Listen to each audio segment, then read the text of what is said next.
ಎಲ್ರಿಗೂ ನಮಸ್ಕಾರ. ನಮ್ಮ ಅಡುಗೆ ಚಾನೆಲ್ಗೆ ಸ್ವಾಗತ. ಇವತ್ತಿನ ವಿಶೇಷ ಗರ್ಗರಿಯಾಗಿರೋ ಕರ್ಜಿಕಾಯಿ. ಇದನ್ನ ಮಾಡಿದ ನಂತರ ಕೂಡ 1 ತಿಂಗಳಾದ್ರೂ ಮೆತ್ತಗಾಗಲ್ಲ. ಆಮೇಲೆ ಇದರಲ್ಲಿ ಹೂರ್ಣ ಸ್ಟಫಿಂಗ್ ಕೂಡ ಸ್ವಲ್ಪ ಡಿಫ್ರೆಂಟ್ ಆಗಿ ಮಾಡಿದ್ದೀನಿ. ಪ್ರಯತ್ನ ಮಾಡಿ ನೋಡಿ, ತುಂಬಾನೇ ಸುಲಭ.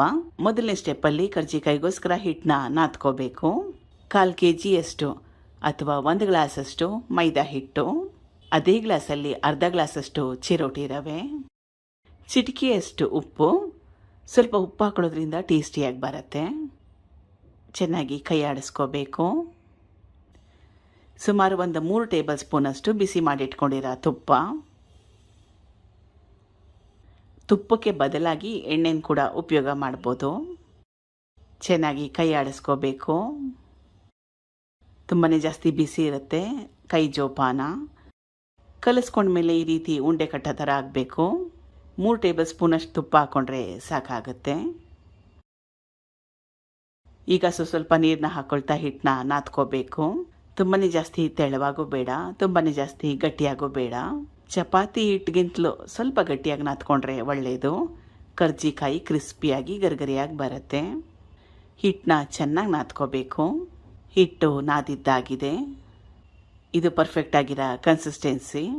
ಇದನ್ನ ಸುಮಾರು 1 ಅರ್ಧ ಗಂಟೆ ಅಥವಾ 30 ನಿಮಿಷ ನೆನೆಯಕ್ಕೆ ಬಿಡಬೇಕು, ರೆಸ್ಟ್ ಮಾಡಕ್ಕೆ ಬಿಡಬೇಕು. ಅಷ್ಟರಲ್ಲಿ ಕರ್ಜಿಕಾಯಿಗೆ ಹೂರಣನ ರೆಡಿ ಮಾಡ್ಕೊಳ್ಳೋಣ. ಬಾಣಲೆ ಇಟ್ಕೊಂಡಿದ್ದೀನಿ. 2 ರಿಂದ 3 ಟೇಬಲ್ ಸ್ಪೂನ್ ಅಷ್ಟು ತುಪ್ಪ, ಒಣದ್ರಾಕ್ಷಿ ಗೋಡಂಬಿ ಸ್ವಲ್ಪ ಕೆಂಪಾಗಲಿ, 1 ಗ್ಲಾಸ್ ಅಷ್ಟು ಚಿರೋಟಿ ರವೆ ಮನೇಲಿಲ್ಲ ಅಂದರೆ ಉಪ್ಪಿಟ್ಟು ರವೆನ ಕೂಡ ಉಪಯೋಗ ಮಾಡ್ಬೋದು. ರವೆ ಹಾಕಿದ್ಮೇಲೆ ಚೆನ್ನಾಗಿ ಕಲಿಸ್ಕೊಂಡು ಸಣ್ಣ ಉರಿಯಲ್ಲಿ ಇಟ್ಕೊಂಡು ಸುಮಾರು 4 ರಿಂದ 5 ನಿಮಿಷ ಹುರ್ಕೋಬೇಕು. ಕಂಟಿನ್ಯೂಸ್ ಆಗಿ ಕಲಿಸ್ತಾನೆ ಇರಬೇಕು, ಇಲ್ಲಾಂದರೆ ರವೆ ಸೀದೋಗುತ್ತೆ. ರವೆನ ಹುರಿದಿದ್ದಾಗಿದೆ. ಇದು ಒಣಕೊಬ್ಬರಿ ತುರಿ 3/4 ಗ್ಲಾಸ್ ಅಷ್ಟು. ಒಣಕೊಬ್ಬರಿ ಕಪ್ಪು ಭಾಗನ ತೆಗೆದು ಒಣಕೊಬ್ಬರಿನ ತುರಿದು ಮಿಕ್ಸಿಯಲ್ಲಿ 1 ರೌಂಡ್ ಹಾಕಿಟ್ಟಿದ್ದೆ.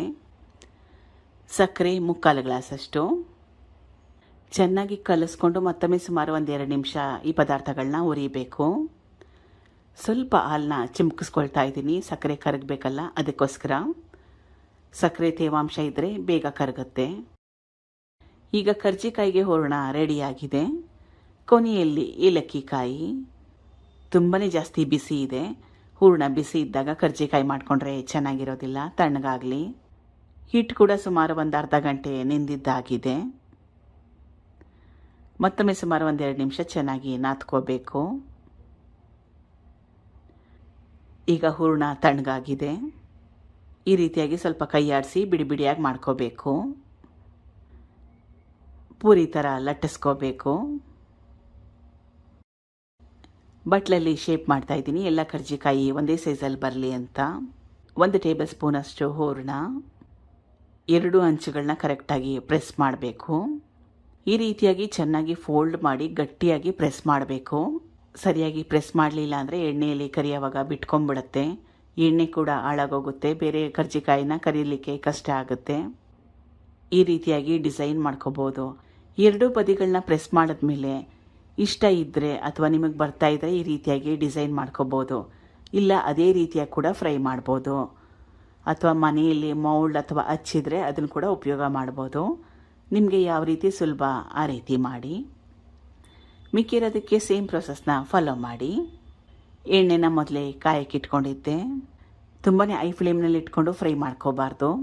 ಆ ರೀತಿ ಮಾಡೋದ್ರಿಂದ ಮೇಲ್ಗಡೆ ಬಣ್ಣ ಬರುತ್ತೆ, ಒಳಗಡೆ ಚೆನ್ನಾಗಿ ಬೆಂದಿರೋಲ್ಲ, ಆಮೇಲೆ ಗರ್ಗರಿಯಾಗಿ ಕೂಡ ಬರಲ್ಲ. ಲೋ ಫ್ಲೇಮ್ಗಿಂತಲೂ ಸ್ವಲ್ಪ ಜಾಸ್ತಿ ಇಟ್ಕೊಳ್ಳಿ. ಸ್ವಲ್ಪ ಸಮಯ ಜಾಸ್ತಿ ಬೇಕಾಗುತ್ತೆ, ಆದರೆ ಕರೆಕ್ಟಾಗಿ ಫ್ರೈ ಮಾಡಿಕೊಂಡ್ರೆ 1 ತಿಂಗಳಾದ್ರೂ ಮೆತ್ತಗಾಗಲ್ಲ, ಗರ್ಗರಿಯಾಗೇ ಇರುತ್ತೆ. ಆಗಾಗ ತಿರುವು ಹಾಕ್ಕೊಳ್ತಾ ಒಂದು ಒಳ್ಳೆ ಬಣ್ಣ ಬರಬೇಕು, ಅಲ್ಲಿವರೆಗೂ ಫ್ರೈ ಮಾಡ್ಕೋಬೇಕು. ಈಗ ಗರ್ಗರಿಯಾಗಿರೋ ಕರ್ಜಿಕಾಯಿ ರೆಡಿಯಾಗಿದೆ. ಎಷ್ಟು ಕ್ರಿಸ್ಪಿಯಾಗಿ ಬಂದಿದೆ ನೋಡಿ. 1 ತಿಂಗಳಾದರೂ ಕೂಡ ಇದೇ ರೀತಿಯಾಗಿ ಕ್ರಿಸ್ಪಿಯಾಗಿರುತ್ತೆ. ಪ್ರಯತ್ನ ಮಾಡಂಗಿದ್ರೆ ದಯವಿಟ್ಟು ಫುಲ್ ವಿಡಿಯೋನ ನೋಡಿ. ಈಳಿರೋ ಪದಾರ್ಥಗಳನ್ನ ಅಳತೆನ ಫಾಲೋ ಮಾಡಿ. Thank you for watching. ಧನ್ಯವಾದಗಳು.